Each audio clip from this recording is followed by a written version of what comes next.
Hello, welcome to Treasure Box Stories. It's time once again to look inside the chest to see what we are reading next.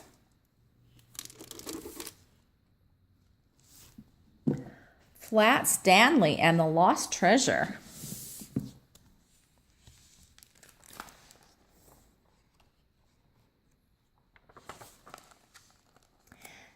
Stanley Lambchop lived with his mother, his father, and his little brother Arthur.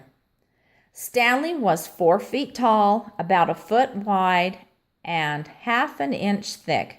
He had been flat ever since a bulletin board fell on him. Sometimes being flat was great, especially on trips. Stanley could fold himself up and get comfy anywhere. Stanley could roll himself up and catch a ride too. "I wouldn't mind a ride," grumbled Arthur. But being flat on the beach was a pain in the neck, and the leg, and the arm. "Ouch!" cried Stanley. "That's the 3rd time today I've been stepped on." Stanley brushed off the sand. "Let's do something else," he said to Arthur. "Want to go snorkeling?" "Sure," said Arthur. "Stay in the cove," Mrs. Lambchop called. "Okay," the boys agreed, pulling on their masks. Stanley splashed into the sea. "Last one in is a rotten egg." "No fair," said Arthur. "You don't have to put on fins." Stanley grinned. "It's not my fault. I have them built in." Stanley's flat feet helped him swim faster than Arthur, but he didn't mind slowing down. There was so much to see. Stanley spotted a school of bright blue fish. Arthur pointed out a stingray. "Hey, it's flat like you," he tried to say, but it sounded like glub, glub, glub, glub, glub. A small silver dolphin zipped past Stanley. It whirled around and swam back, so close he could almost touch it. Swish! The dolphin raced ahead again. It looked back at the boys as if it wanted them to come along. Stanley looked at Arthur. Arthur nodded eagerly. The boys kicked hard and followed the dolphin to the end of the cove. Below them, the ocean floor dipped there. Nestled on the bottom lay an old ship. The dolphin dived down. The boys took deep breaths and dived too. They couldn't believe what they saw. The ship's sails were torn. Its nets were tangled, but in the middle of the wreck sat a chest of gleaming gold. Stanley kicked back to the surface. Arthur's head popped up next to him. "Did you see that?" Arthur cried. "Let's grab a bunch of gold. We'll be rich." "Hold on," said Stanley. "That treasure must belong to somebody. Let's take one piece to show everyone. Then we'll figure out what to do." "Ah, okay," said Arthur. Just then a wave slapped Stanley, then another.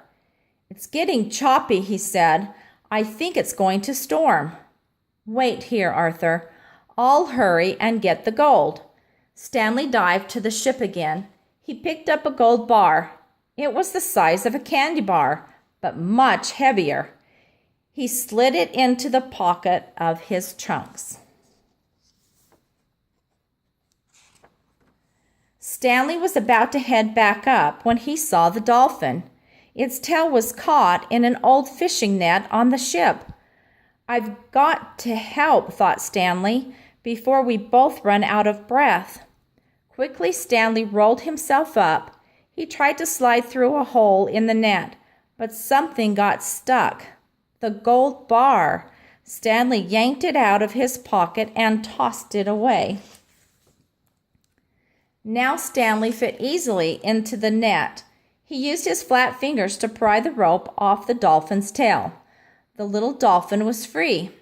Seconds later, Stanley burst out of the water. He took a big gulp of fresh air. Beside him, the dolphin whistled softly. "You're welcome," said Stanley. "Stanley!" yelled Arthur. "Help!" The water wasn't just choppy now. The wind was whipping it into wild waves. "Jump on, Arthur," Stanley called. He threw himself on a wave like a surfboard. "Woohoo!" cried Arthur.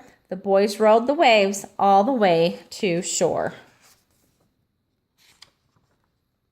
By morning, the storm had passed. Stanley and Arthur took their parents to see the shipwreck. "It was here, really," said Stanley. Mr. and Mrs. Lambchop peered into the water. The bottom of the cove was empty. No ship in sight, not a trace. "Perhaps the storm carried it away," said Mrs. Lambchop kindly. But Stanley could tell she was doubtful. "Too bad you didn't keep that gold," muttered Arthur. "Then we'd have proof." Stanley heard a whistle. "Hello there, dolphin," he called. The little dolphin whistled again. Then it flipped its nose. Something shiny flew through the air. Stanley reached out and caught it. Stanley smiled. Did someone say something about gold?